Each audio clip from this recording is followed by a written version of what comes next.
News 18 Urdu अपनी मुहिम औरतों का हक कोई शक के जरिए मुख्तलिफ शोबा हयात से जुड़ी खवातीन की कामयाबी और जिद्दोजहद की कहानियों को दुनिया के सामने पेश कर रहा है। आज न्यूज़ 18 की टीम ने रुख किया है हैदराबाद की एक NGO सफा इंडिया का, जिसकी फाउंडर एक खातून है, ताकि नई नस्ल को बताया जा सके कि ये है औरतों का हक कोई शक।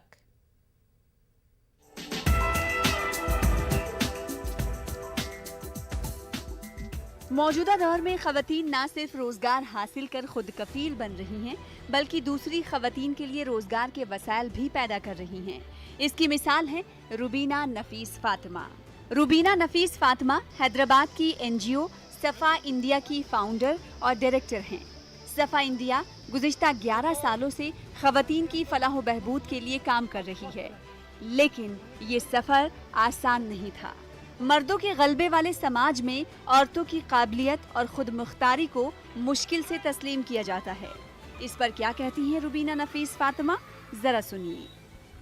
चैलेंजेस तो काफ़ी आए। एक तो पर्सनल लेवल पे और प्रोफेशनल लेवल पे। पर्सनल लेवल पे फैमिली से आता है थोड़ा, क्योंकि मैं जो रास्ता चुनी हूँ ये आसान नहीं है और कोई भी फैमिली नहीं चाहती है कि मतलब पढ़ी लिखी कोई औरत, शायद maybe if I had worked in a corporate I would have got a good well-paying job, but alhamdulillah I've been working on this personal challenges को साथ लेते हुए it's a part and parcel of my life, but professional challenges I feel are more in terms of acceptance in the community. Ground level पे, grass root level पे acceptance शुरू में नहीं था, क्योंकि लोग सोचे कि एक्टिविज़म की नज़र से हम लोग उतरे हैं कम्युनिटीज़ में। लोग रेडी नहीं थे कि औरतों को आगे बढ़ा के कुछ काम दें। रुबीना नफीस कहती हैं कि इस NGO के क़याम का मकसद ख़वातीन को खुद मुख्तार बनाना है, बिलखुसूस उन औरतों को जो हैदराबाद के पुराने शहर से ताल्लुक़ रखती हैं। इन ख़वातीन को मुख्तलिफ प्रोग्राम्स के ज़रिए कंप्यूटर ट्रेनिंग, टेलरिंग, ब्यूटिशियन और प्रोजेक्ट लुक़मा के तहत पकवान के क्लासेस दिए जाते हैं, ताकि वो खुद मुख्तार बन सकें।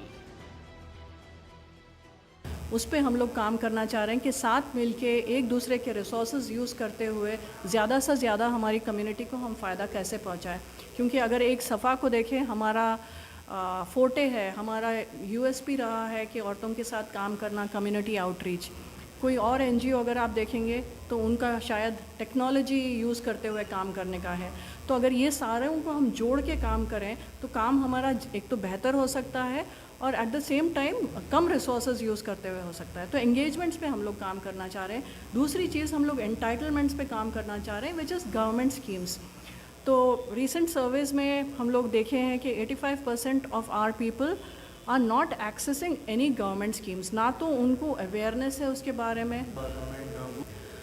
हमारे प्रोजेक्ट्स फ़िलवक्त जो चल रहे हैं, ये साल के हमारे प्रोजेक्ट्स हैं, 11 प्रोजेक्ट्स हैं और ज़्यादातर हमारे सस्टेनेबल लाइवलीहुड्स पे हम लोग काम कर रहे हैं। सस्टेनेबल लाइवलीहुड्स में हम लोग औरतों को क्या करते हैं, सेमी लिटरेट, इलिटरेट वेमेन के अलग प्रोग्राम्स हैं और जो कॉलेज ड्रॉप आउट्स हैं, यूथ, अनएम्प्लॉयड यूथ जो हैं, उनके साथ हमारे प्रोग्राम। कलिनरी स्किल्स हैं, इसमें कुकिंग के स्किल्स देते हैं उनको।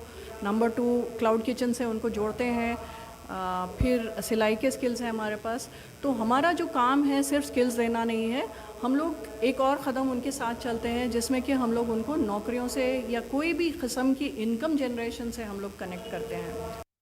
रुबीना नफीस फातिमा दिगर ख़वातीन के लिए मशले राह हैं, जिन्होंने दुनिया को ये बता दिया है कि अगर इरादे मजबूत हों तो मंजिल मिल ही जाती है। हैदराबाद से अजीम खान के साथ ब्यूरो रिपोर्ट, न्यूज़ 18 उर्दू।